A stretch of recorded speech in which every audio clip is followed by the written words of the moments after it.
बघण्यासाठी प्रबंधभूमी चॅनलला सबस्क्राइब करा व बेल आयकॉनवर क्लिक करा. डॉक्टर विनायकराव पवार मराठवाडा कृषी विद्यापीठाचे माजी कुलगुरू, कृषी शास्त्रज्ञ, समाजसेवक, लेखक अशा कितीतरी क्षेत्रात त्यांची ओळख करून देता येईल. ग्रामीण भागातून अत्यंत हलाखीच्या परिस्थितीवर मात करत अनेक संकटांना ते सामोरे गेले. इंग्लंडमध्ये उच्च शिक्षण घेऊनही गावाकडची ओढ कधी कमी झाली नाही. कृषीप्रधान या भारत देशात शेतकरी अनेक संकटांना सामोरा जातो. त्यांच्यासाठी देखील काहीतरी करायला हवं ही तळमळ कायमच त्यांना होती आणि याच उद्देशानं इंग्लंडमधून पुन्हा ते भारतात आले आणि कृषी क्षेत्रात मोठे नाव कमावले. कृषी क्षेत्रातील त्यांच्या कार्यामुळे शेतकऱ्यांना मोठी मदत झाली. त्यांच्या या कामांची दखल माजी पंतप्रधान इंदिरा गांधी यांनी देखील घेतली होती. सामाजिक कार्यातही कायम अग्रेसर असलेले कैलासवासी डॉक्टर विनायक पवार अनेकांना आजही मात्र अपरिचितच आहे. त्यांचं अचानक जाणं म्हणजे सर्वांना चटका लावणारच आहे. सोबतच पवार परिवारात एक मोठी पोकळी निर्माण झाली आहे. आज नाशिक शहरातील मराठा विद्याप्रसारक रावसाहेब थोरात सभागृहात त्यांना श्रद्धांजली वाहण्यासाठी मोठी गर्दी झाली होती. त्यांच्या आठवणींना मनोगतातून डॉक्टर पूनम पवार महाले, स्नेहल पवार तसेच कुटुंबियांनी उजाळा दिला. याचाच आढावा घेतलाय आमचे नाशिक प्रतिनिधी सुनील बेलदार आणि वैष्णवी सांगळे यांनी. पाहुयात. आणि खरं सांगायला गेलं तर माझ्याकडे आता बोलण्यासाठी काही बोललंच नाही, कारण सगळ्यांनी आणि दिदीने ज्या पद्धतीने काकांबद्दलच्या भावना तुमच्यासमोर मांडल्या, त्याच्या पलीकडे माझ्याकडे आता खरंच नाही आहे खूप सारे शब्द. पण गेल्या 2 दिवसात हा कार्यक्रम करण्याची जेव्हा सगळ्यांनी इच्छा मांडली आणि काकांवर, आमच्या सर्व परिवारावर अगदी निर्भय प्रेम असल्या कोटी नारांनी अमोल भाऊ, दीपक भाऊ, सुद्धा डॉक्टर आणि सर्व महाले कुटुंबियांचे मी या निमित्ताने आभार मानतो. ज्या पद्धतीने तुम्ही ह्या सुंदर अशा साजेशा श्रद्धांजली कार्यक्रमाचे आयोजन केले, त्यासाठी doctor Sucheta, doctor Sheetal, doctor मोबाक्षी, निखिल दादा, अनेक अनेक नावं जी मेळाभावी मी नाही घेत आहे, ज्यांनी जबाबदारी स्वीकारली आणि ती तितक्याच निष्ठेने पार पाडली. मी त्या सर्वांचा सदैव ऋणी राहील. माझ्या पवार परिवारातर्फे मी सगळ्यांचे खूप आभार मानतो. आज तुमच्या सर्वांच्या साक्षीने काकांना हे वचन पण देतो की तुम्ही दिलेली ही ज्ञान साधनेची संस्कार आमच्यासाठी, आमच्या येणाऱ्या पिढ्यांसाठी सदैव प्रेरणादायी राहतील आणि त्यासोबतच येणाऱ्या कार्याचे भानही आम्ही सगळे बाळगू आणि तुमच्या नावास, तुमच्या कार्यास अधिकाधिक वृद्धिंगत करण्यास सदैव कटिबद्ध राहू. काकांच्या श्रद्धांजली कार्यक्रमासाठी आपण सर्व आप्तेष्ट, मित्रपरिवार सर्व उपस्थित राहिला, त्यासाठी मी पवार आणि महाले कुटुंबातर्फे तुमचा हृदयपूर्वक आभार मानतो. यानंतर आपल्याला चहापानाची व्यवस्था आहे ती आपण जरूर घ्यावी. काकांची शेवटची इच्छा, त्यांची खगोलशास्त्रात विशिष्ट रुची होती, तो आम्ही चांद्रयान-3च्या प्रक्षेपणाने करणार आहोत. त्यासाठी आम्ही इथे व्यवस्था पण केली आहे आणि याच निमित्ताने पुन्हा एकदा मधला एक कल्पक, संशोधक वृत्ती असलेला मनुष्य सदैव जिवंत राहो ही त्यांच्या वाढदिवसानिमित्त सदिच्छा व्यक्त करतो आणि तुमचे आभार. धन्यवाद. नमस्कार. प्रबंधभूमी महाराष्ट्र न्यूजमध्ये तुमचं सर्वांचं स्वागत. वसंतराव नाईक मराठवाडा कृषी विद्यापीठाचे माजी कुलगुरू तसेच कृषी शास्त्रज्ञ आणि जागतिक स्तरावरील संशोधक असलेले कैलासवासी डॉक्टर विनायकराव पवार यांचं 8 ऑगस्टला दुःखद निधन झालं. आज 23 ऑगस्टला त्यांचा जन्मदिवस हा त्यांच्या मुलांनी, कुटुंबियांनी साजरा करवण्याचं ठरवलं. याचं कारण म्हणजे त्यांचं निधन कसं झालं हे सांगण्यापेक्षा त्यांनी संपूर्ण जीवनभर त्यांचा प्रवास हा किती खडतर होता आणि आकाशाला गवसणी घालून देखील त्यांची जमिनीला पाय कशा पद्धतीने घट्ट रोवून ते उभे होते आणि त्यांनी किती मोठ्या प्रमाणात समाजकार्य केलं हे सांगण्यासाठी त्यांनी हा दिवस इथं साजरा करवण्याचं ठरवलं. त्यांचे कुटुंबीय तसेच त्यांना श्रद्धांजली देण्यासाठी मोठ्या प्रमाणात नागरिक इथे उपस्थित होते. त्यांची मुलगी आहे आज आपल्यासोबत. आपण त्यांच्यासोबत थेट संवाद साधणार आहोत. नमस्कार पूनमताई, प्रबंधभूमी महाराष्ट्र न्यूजमध्ये खरं तर तुमचं स्वागत. नमस्ते. काय सांगाल वडिलांबद्दल? माझे वडील तसे मूळचे पिंपळगावचे, दाभाडीजवळच्या पिंपळगावचे. 1947 साली भारत स्वतंत्र झाल्यानंतर 15 ऑगस्टला भारत स्वतंत्र झाला आणि 23 ऑगस्टला त्यांचा जन्म झाला. कदाचित असेच म्हणून ते स्वतंत्र विचारांचेही होते. ह्या 8 तारखेला 8 ऑगस्ट 2023ला त्यांचं दुःखद निधन झालं. आज खरं तर त्यांचा 76वा वाढदिवस होता. 76 वर्ष पूर्ण करून ते 77व्या वर्षात पदार्पण करणार होते आणि आमचं ठरलं होतं की चंद्रयानाचं लँडिंग, त्यांच्या बर्थडेचं सेलिब्रेशन ह्यावर्षी आम्ही करणार होतो. आमच्या दुर्दैवाने 8 तारखेला ही घटना घडली आणि रडत बसण्यापेक्षा खरंच पप्पा काय होते हे जगाला कळू द्यावं, आपल्या मातीतला आपला हा कारभार लोकांना कळावा, हे माझं ध्येय होतं. पप्पा हे फार मोठ्या कीर्तीचे शास्त्रज्ञ होते. त्यांचं पूर्ण काम हे इंग्रजीत होतं, पण आपल्या बेसिक मराठी भाषेत किंवा त्याचं ट्रान्सलेशन्स असं काही इझी लँग्वेजमध्ये अवेलेबल नव्हतं. त्यामुळे पप्पांनी नेमकं काय केलं आहे हे आपल्याच लोकांना माहिती नव्हतं, जेव्हा की जगभर त्यांचं नाव इतकं होतं की त्यांच्यामुळे नाशिकचं नाव लोकांना माहिती होतं.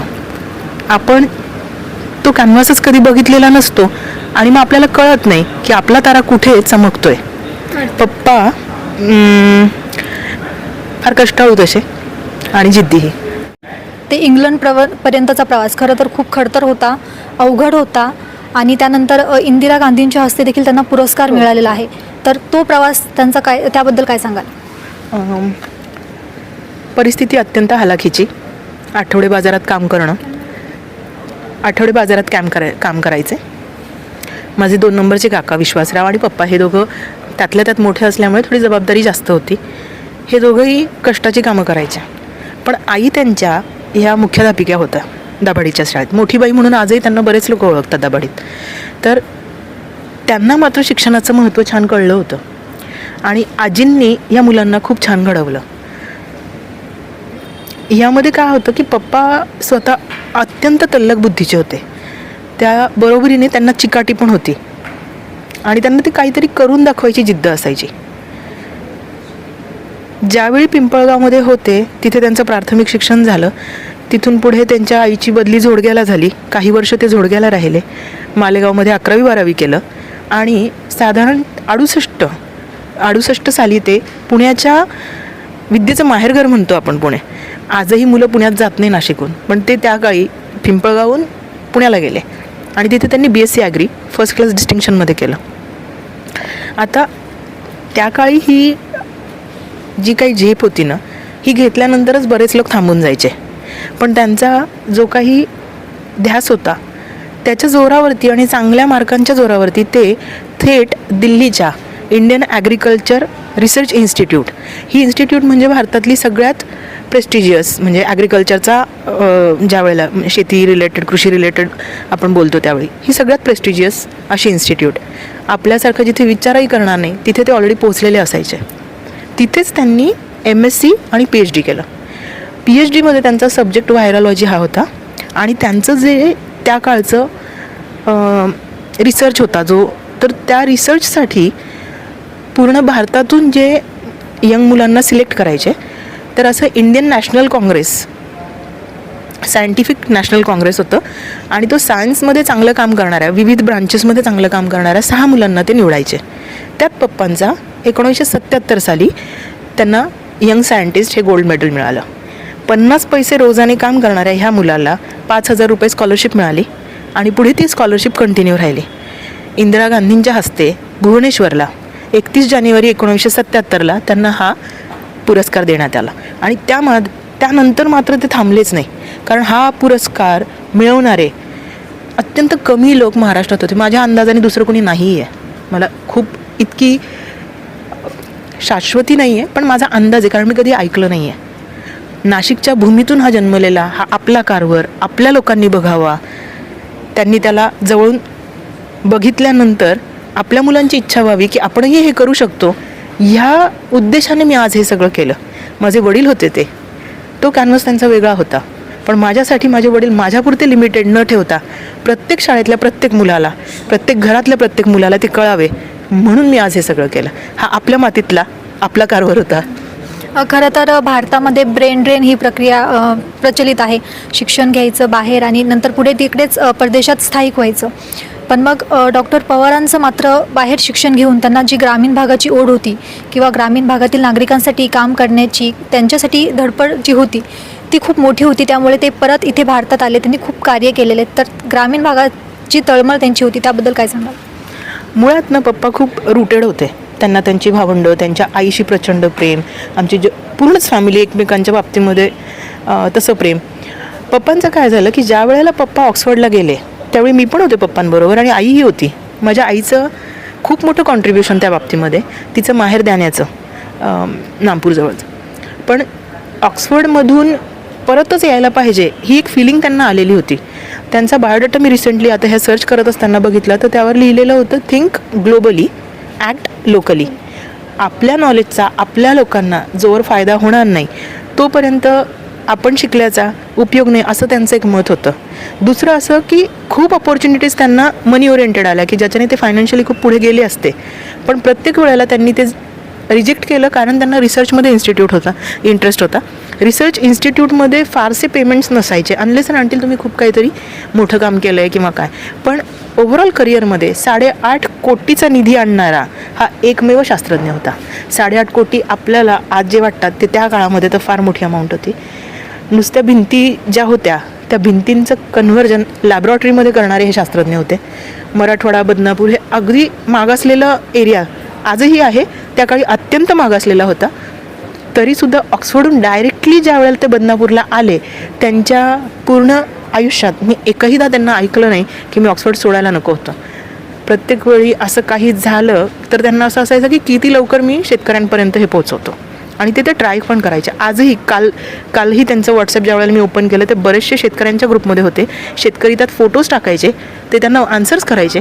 फिजिकली थोडं आत्ता त्यांना त्रास व्हायचा बाहेर जाताना वगैरे, दम लागायचा, पण घरात बसून पण ते शांत नव्हते. त्यांना रिसर्च आणि आपले लोक हे मात्र त्यांनी कधीच सोडलं नाही. शैक्षणिक क्षेत्रात तर होतेच आणि समाजकार्यातही मोठे नाव होतं त्यांचं.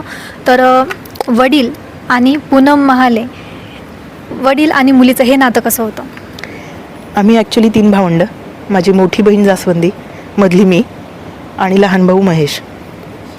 माझी मोठी ताई खूप सोज्वळ स्वभावाची आणि अत्यंत शांत. मी थोडी खोडकर आणि थोडी हट्टी.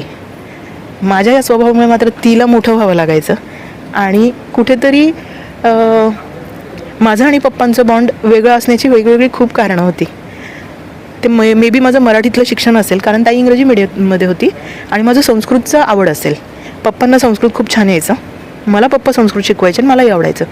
पप्पा काही करता ते म्हटलं की उगाचच मागे मागे जाणाऱ्या बाळांपैकी मी एक होते आणि त्यांच्या लॅबमध्ये जाऊन मी तासनतास बसायचे. त्यांच्या लॅबॉरेटरीजमध्ये छोट्या डब्यांमध्ये आळ्या असायच्या आणि त्या वळवळ करायच्या. त्याची मला गंमत वाटायची.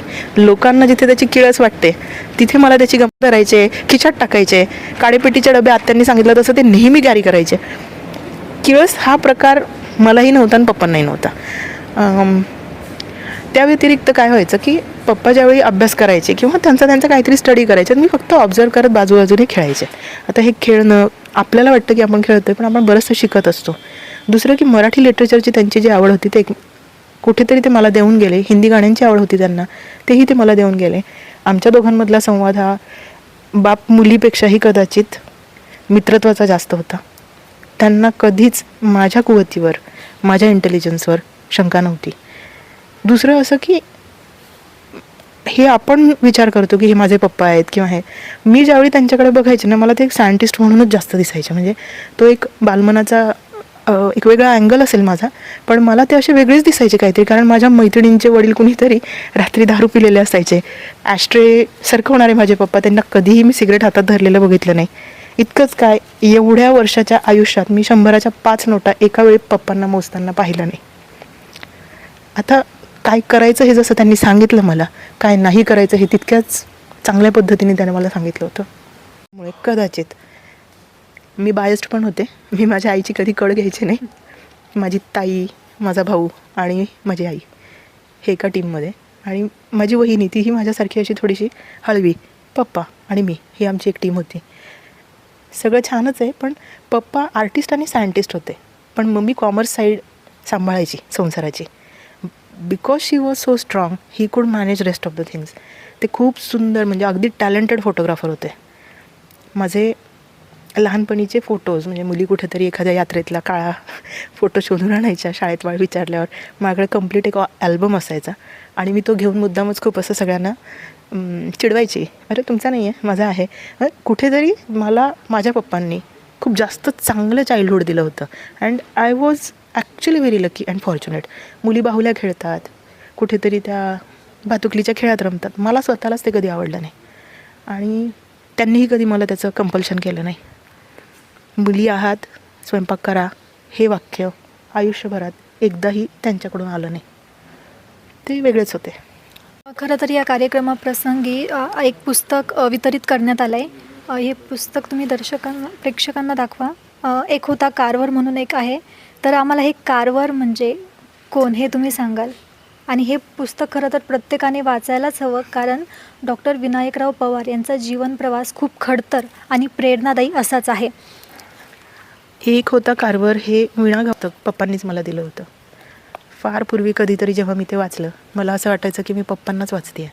हा एक आफ्रिकन स्लेव असलेल्या बाईच्या पोटी जन्माला आलेलं बाळ, अत्यंत वीक, त्याची बिलकुलच फिजिकल ताकद नाही, हे नेहमी मरेल की काय अशा भीतीने आई टाकून जायची, अशा पद्धतीचं हे बाळ एका जर्मन फॅमिलीने त्याला सांभाळलं. पुढे हा एक फार मोठा कृषीशास्त्रज्ञ झाला. आफ्रिकन असून जर्मन सानिध्यात गेल्यामुळे त्याने खूप रिसर्चमध्ये आणि असं खूप मोठं नाव केलं. आता हा गरिबीतून, अक्षरशः स्लेव्हरीतून आलेला मुलगा इथपर्यंत पोहोचला. सेम त्याच पद्धतीने मला पप्पांचा प्रवास जाणवायचा. 50 पैसे रोज म्हणजे मी इमॅजिन पण नाही करू शकत. आणि असा हा आपल्या मातीतला आपला कारभार आपण जर पप्पांच्या बाबतीत जर आपण बाहेर आपल्या लोकांना नाही कळू दिला, तर मग ते माझं फेल्युअर राहिलं असतं. हे एक प्रचंड ताकदीचे फार मोठे शास्त्रज्ञ होते. यांनी आपल्या नाशिक जिल्ह्याचं, रादर आपल्या पिंपळगावचं, दाभाडीचं नाव जगाच्या पटलावर फार वरती फडकवलं. आता हे करत असताना आपला कॅनव्हास तिथपर्यंत नव्हता, म्हणून आपल्याला हे माहिती नव्हतं. म्हणजे मी मुलगी होते म्हणून मला हे माहीत होतं, पण माझ्यासारख्या अनेक मुली होत्या. आज माझ्या कित्येक मैत्रिणींना आज माझे पप्पा कळले. त्या ह्याआधी भरपूरदा भेटल्या होत्या, पण पप्पांना मी असा आहे असं सांगणं कधीच आवडलं नाही. आणि ही वॉज व्हेरी स्टुडियस, म्हणजे त्यांच्या हातात काही ना काही पुस्तक हे दिसणार, आणि ज्यावेळी ते रिकामेही असतील त्यावेळेला ते शब्दकोडं सोडवणं, सुडोकू सोडवणं, आणि असे काहीतरी त्यांचे हे चालायचे. अगदीच काही नाही तर जायच्या आदल्या दिवशीही ते माझ्या मुलाला वेक्टरच्या ॲडिशन आणि सबट्रॅक्शन शिकवायला लावत होते. हे इतके जास्त जिज्ञासू विद्यार्थी होते ते. सो अशी ही सवय जर आपल्या मुलांनी बांधली तर ते किती आकाशाला किती मोठी गवसणी घालू शकतात, हे जर आपण आपल्या मुलांना, माझ्या 11वीतल्या मुलाला जर हे नाही कळलं, तर मग हे फेल्युअर राहील आमच्या जनरेशनचं. दुसरं असं की त्या काळी तर रिसोर्सेसच नव्हते. आज इंटरनेट आहे, आज तुम्हाला जे पाहिजे ते पुस्तक आहे, जे जे हवं ते मोबाईलच्या एका क्लिकमध्ये अवेलेबल आहे. आणि मग का आपण एवढ्या मागे राहतो आहे? आज नाशिकमध्ये जी मुलं आहेत ती रिसर्चमध्ये फारशी दिसत नाही आहे. आपली त्यातल्या त्यात गावाकडची मुलं सेल्फ सॅटिस्फाईड किंवा छोट्या ह्याच्यामध्ये समाधान, यांची प्रगती होणार नाही. ह्या कृषीप्रधान देशामध्ये शेती हा विषय कधीही रुटीनमधनं बाहेर जाणार नाही आहे. आपला मूळ व्यवसाय शेती आहे, तर शेती रिलेटेड, शेतीतली मुलं डेव्हलप करणं, त्यांना हेल्प करणं, हे माझं इथून पुढचं ध्येय राहील. ती मुलं मात्र पप्पांच्या कॅलिबरची असावीत, आणि त्या कॅलिबरच्या मुलांना जी मदत लागेल ती करायची माझी पूर्ण तयारी आहे. वसंतराव नाईक, मराठवाडा कृषी विद्यापीठाचे माजी कुलगुरू यांचं 8 ऑगस्ट रोजी निधन झालं. त्यांचं कार्य खरं तर खूप मोठं आहे. ते ह्या पुस्तकाच्या माध्यमातून त्याचा उलगडा होणारच आहे. शॉर्टमध्ये सांगू इच्छिते, त्यांनी साधारण 11 PhD स्टुडंट्स घडवले. त्यांचे 125पेक्षाही जास्त शोधनिबंध प्रसिद्ध आहेत. त्यांचं मेन काम काय होतं असं जर कोणी विचारलं तर घाटे अळीसाठी जो प्रादुर्भाव व्हायचा तो असायचा हरभऱ्यावरती, आणि ह्या घाटे अळीला मारण्यासाठी त्यांनी एक व्हायरस शोधला. आता त्यांचा ह्या मागचा कन्सेप्ट असा होता की जे काही केमिकल्स आपण वापरतो त्याचा रेसिड्यू किंवा त्याचं राहतं आणि ते माणसाच्या पोटात म्हणा किंवा इकॉलॉजिकली ते डिस्टर्बिंग आहे. सो ते खूप अगेन्स्ट होते. हा NPV जो ज्यावेळी त्यांनी शोधला हा त्यांचा शोध जगप्रसिद्ध झाला आणि या व्हायरोलॉजिकल रिसर्च स्टडीसाठीच त्यांना जवळपास 8.5 कोटीचे ग्रँट्स जगभरातून मिळाले. त्या काळी 8.5 कोटी ही अमाऊंट आज आपण इमॅजिन पण नाही करू शकत. आणि त्यांनी मात्र त्यातनं रिसर्च लॅब्स इतक्या झपाट्याने वाढवल्या. अगदी मराठवाड्यासारख्या कोरडवाहू जमीन असलेल्या एरियामध्ये त्यांनी डाळिंबाची शेती फुलवली. तिथलं मराठवाड्यातला गरीब शेतकरी सधन व्हायला लागला आणि त्याचा शिल्पकार हे आपल्या मातीतले कारभार होते.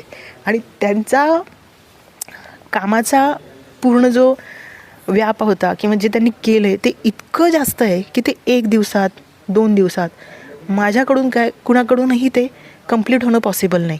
सो हे जे मी आज सांगितलं हे फक्त आईसबर्गची टीप आहे. पण त्यांचं जे पूर्ण काम आहे 40 पेजेसचा बायोडाटा असलेला हा शास्त्रज्ञ आहे. फक्त आपल्याला हेडिंग्स वाचायचे आहेत तरी 40 पेजेस वाचायला कंटाळा येईल. हे पूर्ण काम वाचणं ह्या आयुष्यात मला शक्य नाही. खरं तर डॉक्टर विनायकराव पवार यांचं ज्याप्रमाणे शिक्षण क्षेत्रात आणि समाजकार्यात मोठं कार्य आहे अगदी त्याचप्रमाणे ते पुढे चालू ठेवण्याचा मानस हा त्यांच्या कन्या डॉक्टर पूनम पवार महाले यांनी ठेवलेला आहे. ताई, आम्ही तुमच्या दुःखात सहभागी आहोत आणि नक्कीच प्रबंधभूमीचं संपूर्ण परिवार तुमच्या दुःखात सहभागी आहेत. तर आपण इथेच थांबतो आहे. तुम्ही बघत राहा प्रबंधभूमी महाराष्ट्र न्यूज, नाशिक.